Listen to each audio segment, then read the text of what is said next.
Welcome into another playoff edition of Daily Faceoff live and in person. And as always, brought to you by Bet365. Download the app, use the code NATION whenever the moment. It's never ordinary at Bet365. Inbox questions, you already know where to put them over on the DFO YouTube. Frank Seravalli, live and in the flesh. How have your first 10 hours in Edmonton been? Guess who's back? Let's go. Stanley Cup Final, back in E-Town, and great to be back in the YEG. Really looking forward to Media Day today, like a kid in a candy shop for me, having a chance to talk to everyone to size up this series, and let's get going with Game 1. I know we've seen a couple people in the chat already today saying, we need hockey again. Yeah, people are definitely itching. For me, we were laughing before, like, man, it was a Saturday and Sunday. We were loving having no hockey on the weekend, but we were definitely ready to go with Game 1 tomorrow night. We got a lot of off-season stuff to hit on. Carter Hutton's going to give us a goaltending preview of this Stanley Cup Final matchup, and let's kick it off there, Frank. Each team, as we sit... Oh. It just says my mic is not on. I've seen people in the chat. Oh, gonna power up Frank's mic. There you go. Frank, we should be good now. Let's start with the Stanley Cup Final matchup between the two sides. And, you know, it's interesting because you can kind of look back to last year to kind of give you an idea of what each team wants to do, needs to do in order to win. And let's start with the defending champs, where you can look back to last year and, you know, it was bookended by two excellent Sergei Bobrovsky performances. Game 1 and Game 7, he quite honestly stole the show and was their best player. But what else needs to happen? Give me 3 things that are on Paul Maurice's checklist for the Panthers to repeat. Ferocious forecheck. That's what is the story of the Florida Panthers. They make life very difficult on opposing defensemen, and they just don't let up. They're in your face, they're annoying, they're physical, they're fast, and you can't efficiently move the puck. So that's going to be the number 1 key. Number 2 would be, for me, utilizing that third line and the depth that you have.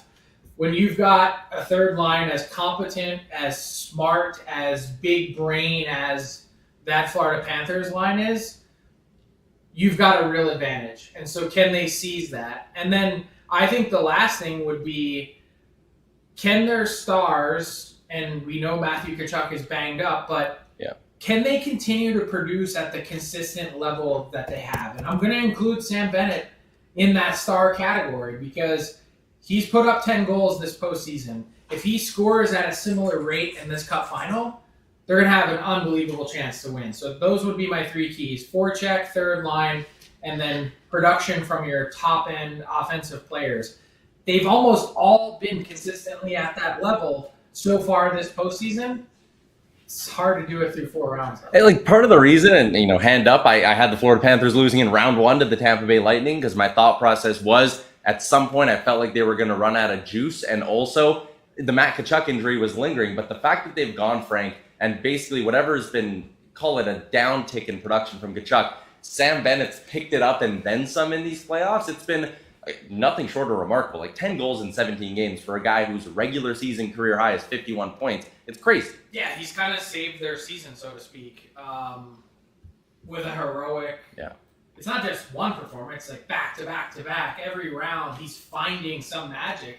And that's kind of been the story of Sam Bennett, playoff Sam Bennett throughout his career.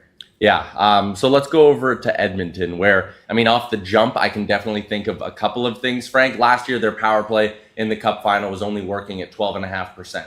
I don't think they're, and granted, they got to within 1 game by the end of it, but I don't think they're winning this series if their power play's down at 12.5%. Last year, Leon Draisaitl didn't score a goal in the Stanley Cup Final, and, you know, those 2 things, power play and having both McDavid and Draisaitl going, those definitely go hand in hand, but what else do you want to see from the Oilers?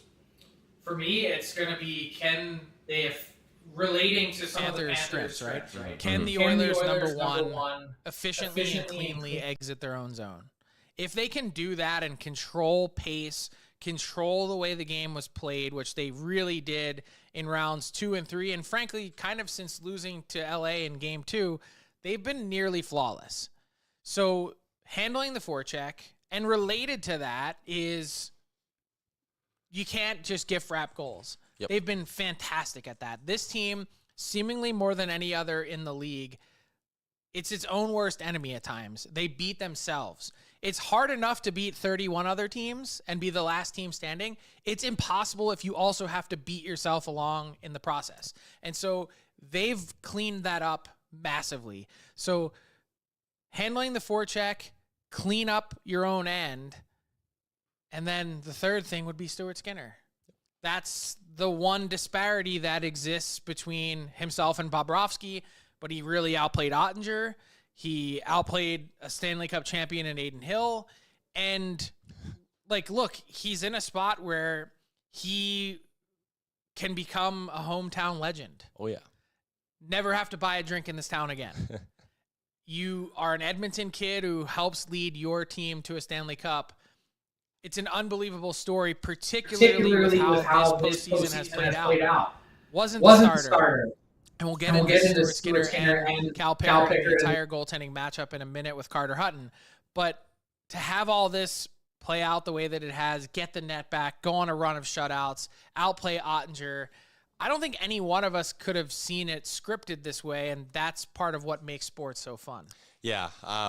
Again, it's interesting the way your three things all kind of just tumble into each other, right? Because if they are good at moving the puck out of their own end, which, I mean, we talked about this yesterday, the additions of Wallman and Klingberg on this blue line instead of having a Ceci and a Desharnais. I know Broberg was there, obviously, in the Cup final. But if they're moving the puck out cleanly, then there's going to be less chances for them to make mistakes in their own end, which means there's going to be less mistakes for Stuart Skinner to have to cover up, and it puts him in a spot where he just needs to stop the ones he's supposed to. And it all starts with how the Oilers go from their goal line up the ice, because the other side of it to go, they've got it covered, because once they get the puck on their stick, they're Bingo. deadly. Yeah. And so they've got the scores, they've got the depth, they've got the toughness, they've got all the speed, like they've got some speed. There's everything in that forward core, an element that seemingly is covered from fourth line all the way to first. That's not really a concern for me, even though I think Florida presents some matchup challenges. Exactly, because, I mean, against Vegas, there were points where Vegas, from their forward group to their blue line, looked old and slow. Dallas had trouble getting in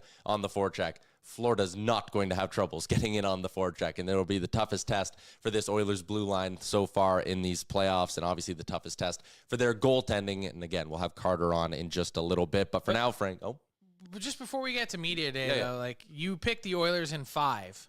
Yeah. So I know you've been a little bit more buoyant on the Oilers than many have been to this point in the playoffs, but why? How do you see it playing out? You've got to sweep one of the sets. Mm-hmm. Are they sweeping here in Florida? I think they're sweeping here in Edmonton. I think the energy of starting this series on home ice will be huge. Florida 8-2 on the road in these playoffs. That is unbelievable. But Edmonton on home ice in this postseason has been a totally different animal. I think that energy is going to help them. And listen, as much as that Florida forecheck is great and ferocious, I think Edmonton's adjustment of going and getting better puck movers, I don't know if Florida's seen a blue line that can move the puck this well. Yeah, well, I think you're definitely some valid points. As I'm handicapping the series, I have such a hard time seeing any team win 3 out of 4. I really I just think it's going to be that close. It's going to be nip and tuck the whole way through. Mm-hmm. Yeah, I mean, it's really fair. And again, this is probably lenient on you need to, at some point, it'll probably be the games in Florida, you're going to have to win when you don't deserve, right? And that's where I think this series could flip. And Edmonton's been very good at overtimes and things like that. They had a handful against Vegas. Like, beating Vegas in 5, 2 of those games were in OT. Like, as much as the Dallas series, I think, almost felt like a sweep in a lot of ways, that Vegas series could have been a lot tighter, but Edmonton shown in those big moments. They got, I mean, obviously, we know big-time players in the postseason.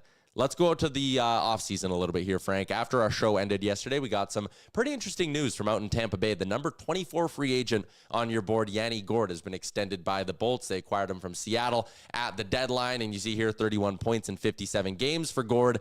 And it's a 6-year extension for the 33-year-old that carries a $2.3 million AAV. A very unique extension here for a guy who's obviously very comfortable in Tampa Bay.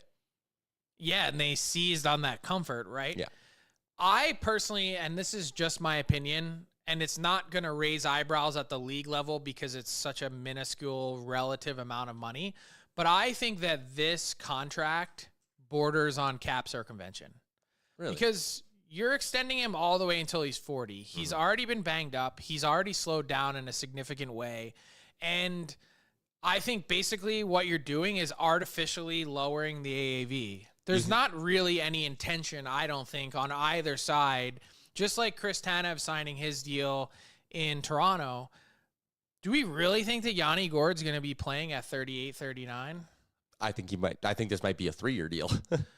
That's my point, because they're not going into this thinking, hey, they're thinking he can go on LTIR or he can get sent to the minors. Mm-hmm. Whatever the case, they're going to make sure he gets his money.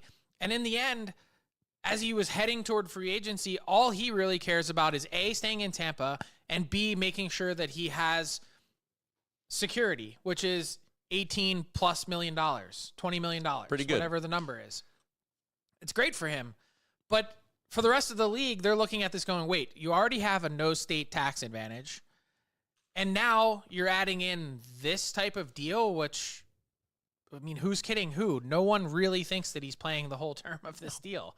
So if that's the case and that's your thought process going in, then that's artificial lowering of the AAV. That's circumvention in and of itself. It's not within the spirit of the rule. I don't care what it says black and white. I'm just telling you that that's really what it looks like.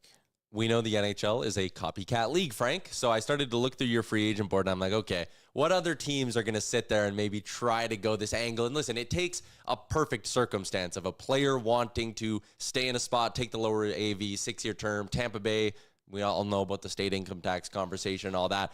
The one guy that came into my mind, he's number 27 on your list, was Riley Smith in Vegas. I feel like 34 years old, so similar age. Maybe not the They tried to do it with Jonathan Marchessault last year. They offered him a very similar type deal, and he said no. Riley Smith, when the season ended, talked about how badly he wanted to stay in Vegas. I wonder, it's probably not 6 years, but I wonder if there's not like a 4-year, $2.2 million deal for Riley Smith, or $1.8 million deal where it's like, here's $8 more million to finish off your career. Give us 2 more good seasons, and then we'll let you fade off into the sunset. Yeah, and by the way, Riley Smith looked really good back in Vegas, as opposed to the way that he played earlier in the season in New York. Yeah, I mean, it's a comfort thing. Like, even Gourde, when he went back to Tampa Bay, it's just like something clicks in these guys. They're back in a comfortable surrounding. And again, as much as you can sit here and talk about, it takes a perfect circumstance, right? It really does. The player and team need to be a perfect match. I think it needs to be one of these markets and teams that's willing to take a bit of a risk. Let's do a little free agent rapid fire, Frank. And I see some questions coming into the chat, but there was also some news earlier today. Noah Cates, one of the RFAs out in Philadelphia, has a 4x4 extension. Does this end the trade rumors, or do you think they're going to continue on now that he has cost certainty attached to him? No, I think it ends the trade rumors, and I didn't really have him on my board to begin with. Right. So, yeah. All right. So 4x4 for Noah Cates is one thing. Another area I wanted to touch on yesterday with you was, as the garbage bag day, locker room cleanout day went down in Dallas, there were a lot of guys, Jamie Benn, Matt Duchene, talking about how bad they want to be in Dallas. Mikael Granlund is still on your board, or your free agent board. He's a UFA after coming over from San Jose. Those 3 guys, only $5 million in cap space. How many of them do you see returning to Dallas? It's going to be hard to chart a path to see kind of any of them, really. Really? I mean, think about, Duchene alone should eat up all of that, right? All of that cap space is what you're talking about? Yeah. Like Duchene, yeah. He's 82-point season? How do you turn around and say, hey, here's $3.5 million again? Like, you just can't do it. He's probably got to either move on, or you have to move other guys out in order to make it work. Yeah, and he's obviously the one of the 3 that I'd be pushing the hardest to bring back. But the AFP projection, $7 million guy. Like, if he can go get $21 million somewhere, as much as he might love Dallas, and he talked about how for his family he really wants security, no more of these 1-year deals. I mean, it's tough, but maybe that leads to Jamie Benn being the guy who comes back, because he's probably the cheapest of the 3. Yeah, I mean, I do think there's a real path for Ben to come back, and certainly not based on AAV. And there was a fascinating column yesterday in the Dallas Morning News from Tim Kalishaw about how he shouldn't come back as captain, how they need to make some changes. I think everyone's thinking that there's going to be some kind of change. Jason Robertson's name was floating out there yesterday. Still rumblings this morning that Dallas could be considering a coaching change today. So there's a lot happening in Big D after the Oilers knocked him out in the conference final for the 2nd year in a row. Yeah, so they'd be pretty high then, obviously, on your list of teams to watch here for the next sort of 30 days. Yeah, I would say the Stars. I'd say the New York Rangers. I'd say there's lots of teams. What are the Pittsburgh Penguins up to? There's a lot going on. What about a Matt Duchene reunion in Colorado? Do you think there'd ever be any sort of appetite for that? It's one of those things that just kind of popped in my head, and I see the question in the chat about, is Nelson going to extend in Colorado? And I'm like, man, if you're the Avs, and let's say Nelson is, what would he be? Hey, they're probably similarly priced, Duchesne and Nelson. Would you sit there and say, you know what, let's bring back in Matt Duchesne? He has some familiarity here, and the Nelson experiment just didn't work? Yeah, I think the Nelson situation, the way I'd handicap it right now, is less likely to return than more. So it's shaded toward him leaving. Hitting the market. That said, the Avs have some real decisions to make. I think there's been chatter already about the availability of Samuel Girard on the back end. Up front, was Charlie Coyle a fit? Yeah. Just that last vision of Coyle getting reamed out by Nathan McKinnon on the bench. I don't think that went over too well. And then what about Marty Necas too? The reason the Carolina Hurricanes were interested in moving on is not because they didn't like Necas. It's because they're going to have to pay him in a year and a half. So that was also part of the equation, is you traded a year and a half of Marty Necas, not all of it. Yeah. And now the thought process is, if you put a long-term deal at $9 million a year in front of Necas, that he would say no. Ooh.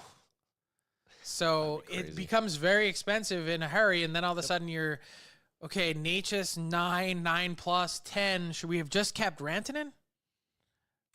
And then you get into the whole conversation again. Every team's won and lost the Mikko Rantanen trade in the last 3 months. Every corner you can do some pluses and minuses. We're running a little behind. We're going to get to Carter Hutton in a bit, but we got to do our offseason preview for today, and it's the New Jersey Devils who are up on our list, Frank. And you look at their offseason preview board here, $12 million in projected cap space, but with that, 19 of 23 players signed. They need a backup for Jacob Markstrom, unless they just give Nico Dawes that job. But all the D-men pretty much locked up, need a new deal for basically just Luke Hughes. The point I'm making, that $12 million, if he wants it to just be fun money, it can almost just be fun money for Tom Fitzgerald, in the sense he can use it to just upgrade. There's not really a lot of internal housekeeping. So what kind of upgrade do you think the New Jersey Devils are looking to make? They weren't a very tough team to play against. Okay. That's the one thing that stands out. They need size, they need brawn, and they certainly could use some of that on their back end. I actually thought the price was rich at the time, but Brian Dumoulin, he came in and played pretty well and chewed up some monster minutes for the Devils. I thought a second-round pick was a lot, given the moment in time and given the market for him, but they were willing to strike first, and they definitely need some luck in health and consistency. Curious to see what they do for their backup goalie position as well. As you mentioned, Jake Allen, he's kind of the belle of the ball when it comes to free agent goalies this summer. So, look, I think the number one priority for the Devils has to be get players who make it more difficult to play against them. Brendan Dillon, love him, but he's not enough. You need more guys like him, and you certainly need more forwards that are going to grind and make life difficult on opponents. Defensemen who are signed on their roster for at least 2 more seasons: Hamilton, Pesce, Dillon, Kovacevic, Siegenthaler, Seamus Casey. Necas has 1 more year left. Hughes is a RFA. They have 8 guys under team control for next year. The easiest path forward here, Frank, is trade one of those defensemen and upgrade. Yeah, absolutely. All right, let's continue along with the show and get to our big segment for the day. It's brought to you by Charm Diamond Centers. You can check them out at charmdiamondcenters.com. It's your spot to get a custom ring, not just built, but built and delivered in less than 4 weeks through the Charm Masterpiece program. You can also apply for a Charm Diamond Flexity card today and get approved for no interest financing on your purchase in just minutes. Check out their large selection of Canadian lab-grown diamonds and mine diamonds by visiting them online at charmdiamondcenters.com. Let's get to the blue paint and Carter Hutton.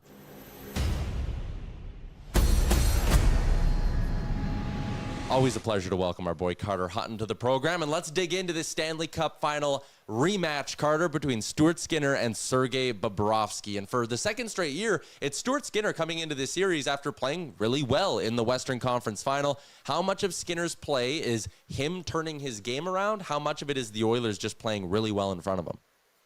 I think a little bit of both. You know what I mean? You're always going to be a product of your team, right? At this point in the year, you're not going to make the Stanley Cup Final without a team playing well in front of you. But that being said, I think he's got more to draw upon this year, right? You look back on history's past and being in the playoffs, and we know the Jekyll and Hyde we've seen of Stuart Skinner, but for me, it's the experience base, right? Now he has something to fall back on. He's been that guy that's had a big chunk of time off, and rolling into the finals, it's very similar to sitting on the bench, watching Calvin Pickard go 6-0. And then he has to jump back in there, and he played very well in rounds 2 and in the Western Conference Final in a bunch of games where I thought he was the difference maker early on, in a few periods where, the ice was tilted a bit in the Dallas Stars' favor. So that being said, I think he's a different goalie than he was in years past. Again, experience is a very valuable asset as a goalie. So I look for him to be strong. And I think a key component to this series, and compared to last year, is getting the start at home for the Edmonton Oilers. So there's no doubt that Stuart Skinner has been excellent the last round and a half or so. That said, now knowing that Cal Pickard is healthy, if Skinner falters at all, how short would your leash be if you're Chris Knobloch, knowing that you can't get down in a hole again in this series? Yeah, I definitely think there is a leash, Frank, but the fact of the matter is, if the Edmonton Oilers are going to win the Stanley Cup, I really believe it's going to have to be on Stuart Skinner's shoulders. So I feel like there will be that pull. And again, he did go 6-0, but his save percentage was .888. Like, he wasn't like stealing games. He was making timely saves, and the offense they created, as the Edmonton Oilers can, I don't think it's going to be as just the same against this Florida Panthers team. They're just going to jar it up. It's going to be really hard to create. I think Sergei Bobrovsky's a lot different than facing Darcy Kemper. So that being said, I do think there is a bit of a leash, if you see a bad game, but I don't expect them to jump quickly to Calvin Pickard and give him a game. I think the way Skinner's played and the fluctuation in his game, I think they're ready to try to ride this out here with Stuart Skinner. So Sergei Bobrovsky has earned himself the reputation of being a big game goalie. You think back to Game 7 last year, you think about the way that he's been able to elevate his game at key times. But there's also been a little part of his game where it almost feels like he's a bit of a switch flipper, a guy that can start a series a little bit slow and wade into it knowing that the moment isn't there or the right time isn't there. What do you make of his playoffs to this point, and is it as good as it was last year? It's really hard to say how good it is. Like, I don't think it's been as good, Frank, but from that Game 3 in Toronto, when they're down 3-1, it looked like it was a stranglehold. And then you look back on them coming back in that game, some big saves he made in overtime, especially a couple breakaways by Nylander. And then all of a sudden, it's like a switch came on. And that's a switch you're talking about where he gets so dialed in. And I credit that circling back to experience. This is a guy that's been there. He's done it all. And he's not very emotionally tied to hockey games. Whether it's a big goal for his team or a bad goal against, he stays pretty even keel. And that's something that is so valuable as a goalie at this level and at this stage. So that being said, he's going to have to be a difference maker. Again, this is a big chunk of time off. And yes, they had a chunk of time off last year and the year before they went to play Vegas. I believe that the Vegas one, they had 9 days off. And going into that series, they had to start on the road. And we all know how that series went. It didn't go very well. They lost games 1 and 2 in Vegas, and Sergei Bobrovsky was not very good. And in the Game 5, the final game, he wasn't very good. So there's a different, opinion to draw on. But I think the rest favors Stuart Skinner in this sense because of the fact he's dealt with this. He literally just had a big chunk of time off, and now he's got to come in. And I honestly, truly believe starting at home for the Edmonton Oilers and Skinner is going to have the advantage in the goaltending area. What's interesting about these two guys is when they're at their best, they're both, there's not a lot of flaws in their game. I think when Skinner struggles, it's a lot of lateral movement. He looks slow in the net. But what about Bob? When he struggles, what becomes and what switch flips off in his game?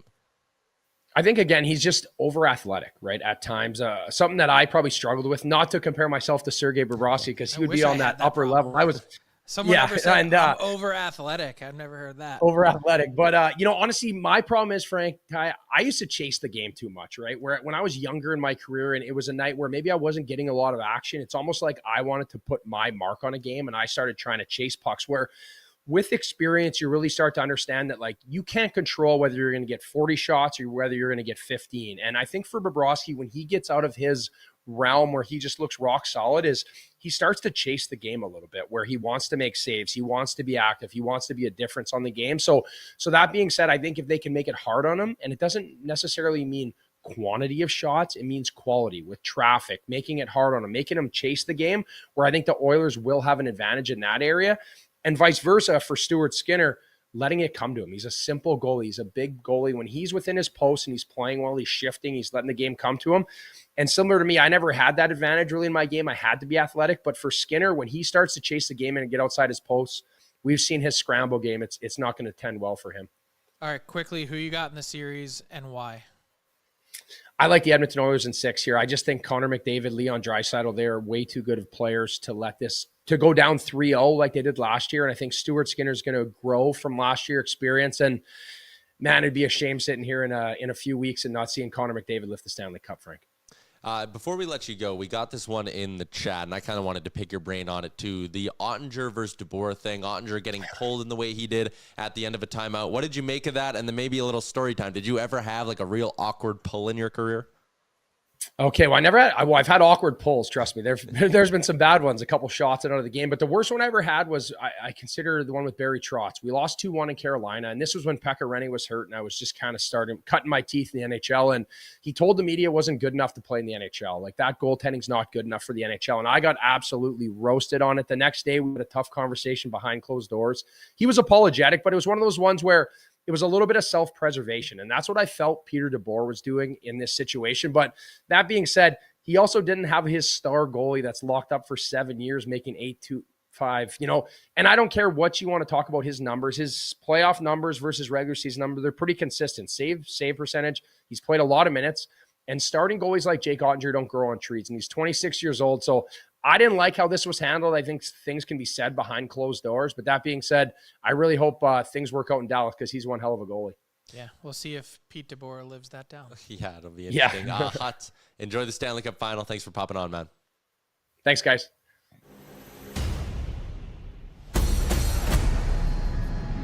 All right, Frank, daily face-off inbox question. We got one in here from Asim who wants to know, do the Leafs have Marco Rossi on their short list? If they're trying to get tougher to play against in the playoffs, Marco Rossi's not the prototype. I don't think so.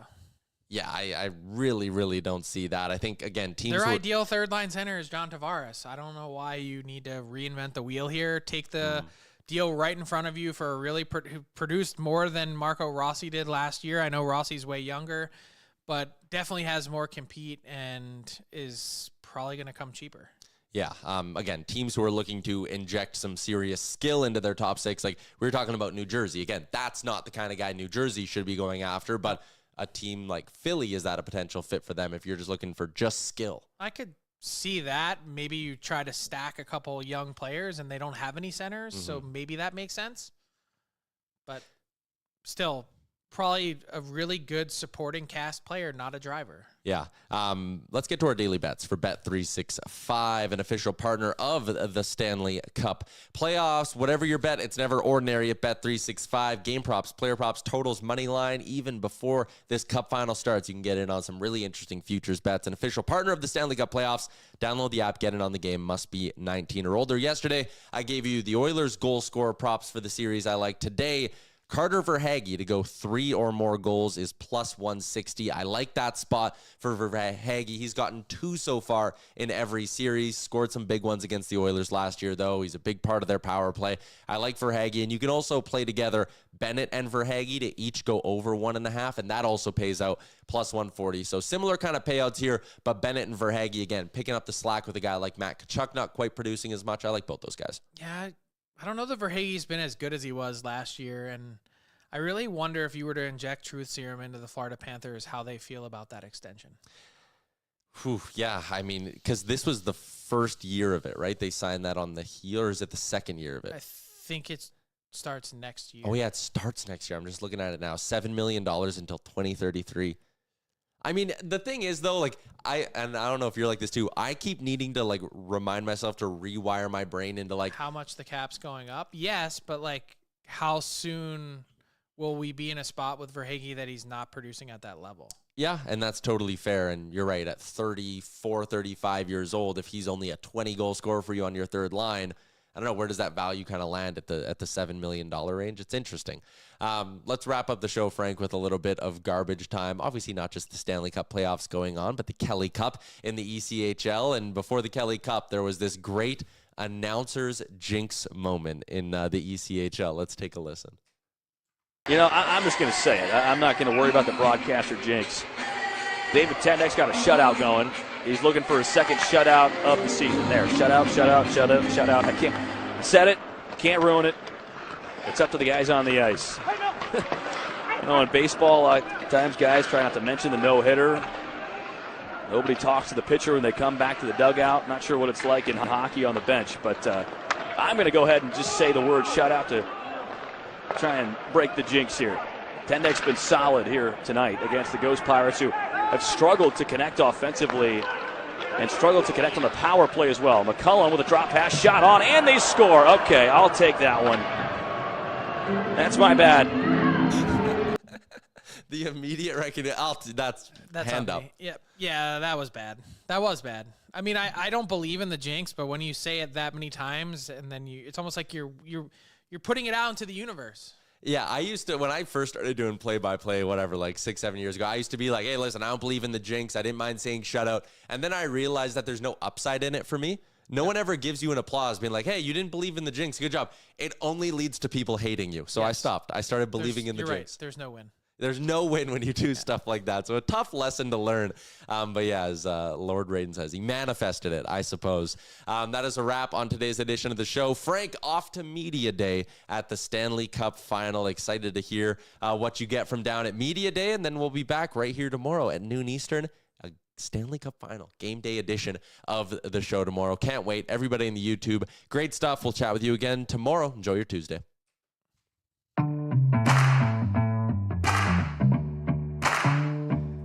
What's up, hockey fans? If you enjoyed that video, then you're going to want to hit the subscribe button to not miss any of our content. From daily live shows with Frank Seravalli to analysis from former NHLers to exclusive interviews with some of the biggest names in the hockey world on Frankly Speaking. You're going to want to hit that subscribe button and stay up to date with everything going on in the hockey world.